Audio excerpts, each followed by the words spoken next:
എല്ലാവർക്കും നമസ്കാരം. എല്ലാവരും സുഖമായിട്ടിരിക്കുന്നോ? കാണുന്നില്ല ഇപ്പോൾ ആരെ.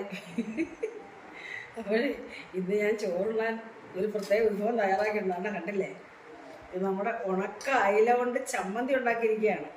നമ്മൾ പണ്ടൊക്കെ ചുട്ടൊക്കെ അരച്ച് ചമ്മന്തി അരക്കത്തില്ല, അടുപ്പിലൊക്കെ വെച്ച്. ഇതിപ്പോൾ അടുപ്പിൽ ഒന്നും വെക്കാൻ പറ്റത്തില്ലല്ലോ, ഇപ്പം നമുക്ക് പ്രായോഗികമല്ല.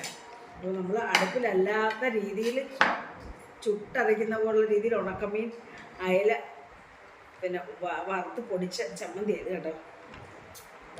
നല്ല ടേസ്റ്റ് ആയത് മാത്രം മതി ചോറിന്. 2 ദിവസം നമുക്ക് വെച്ചേക്കാം, പുറത്ത് വെച്ചേക്കാം, അല്ലെങ്കിൽ ഫ്രിഡ്ജ് വെച്ചേക്കാം. പിന്നെ സാമ്പാർ, പിന്നെ അവിടെ കോവയ്ക്കായും പാവയ്ക്കായും കൂടെ ഒരു സവാളയും കൊണ്ട് തോരൻ വെച്ചാൽ നമ്മുടെ വീട്ടിലാണ് കേട്ടോ, പാവയ്ക്കായും കോവയ്ക്കായും. അപ്പോൾ ഇന്ന് ഇതൊക്കെ ആയിരുന്നു കേട്ടോ, തട്ടിക്കൂട്ട് പരിപാടികളായിരുന്നു. അപ്പോൾ ചോറിനു ഇത് കൂട്ടി കഴിക്കട്ടെ, നല്ല ടേസ്റ്റ് കേട്ടോ.